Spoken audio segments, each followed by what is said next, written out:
Remember, the other thing that you can do with the Pathfinder is to use that to cut out different sections of path and that sections of other paths instead of joining paths.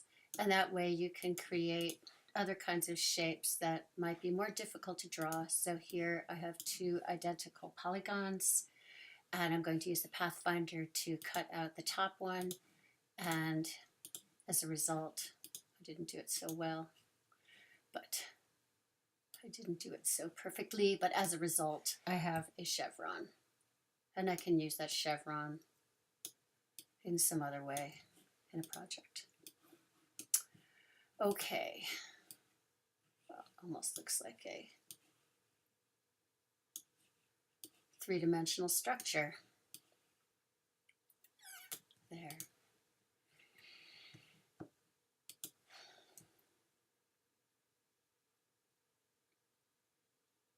Okay, and here's the last of the terms.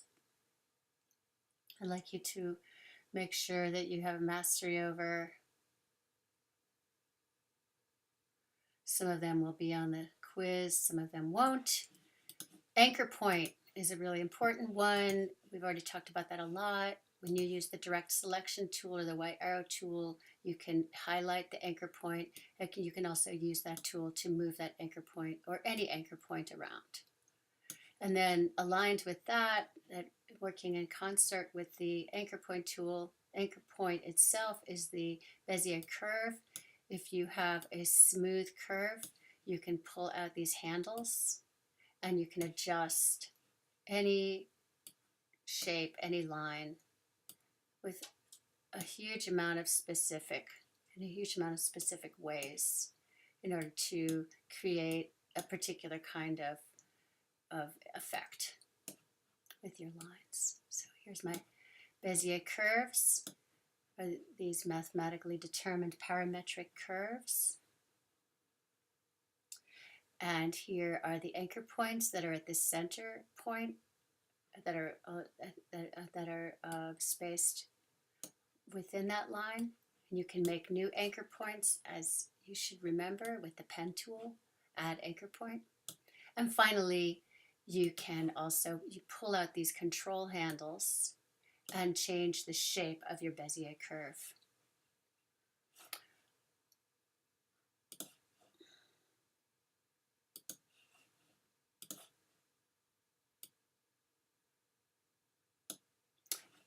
Finally, there's the convert anchor point tool. Got a nose there. I can change that nose so that it becomes a curvy line, more nose-like. All right. Last couple, so those are the control handles on the curves that adjust the shape of the curves. This is a really good thing to practice getting control over. And this is exactly what animation people really need to be very good at, like figuring out how to make really smooth curves in order to, this is how you try to represent organic or living things, people. And animals, as you all found out in your great work. Okay, so last couple of things, the artboard, just reminding you if you need to change the shape or the size of your palette that you're drawing on, this is the artboard tool.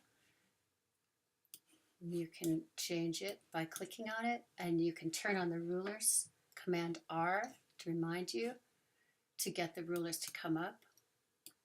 And you can also drag from the corner to make 0 appear anywhere you want. So now I have 0 coming in right here at the beginning, at the middle of my artboard.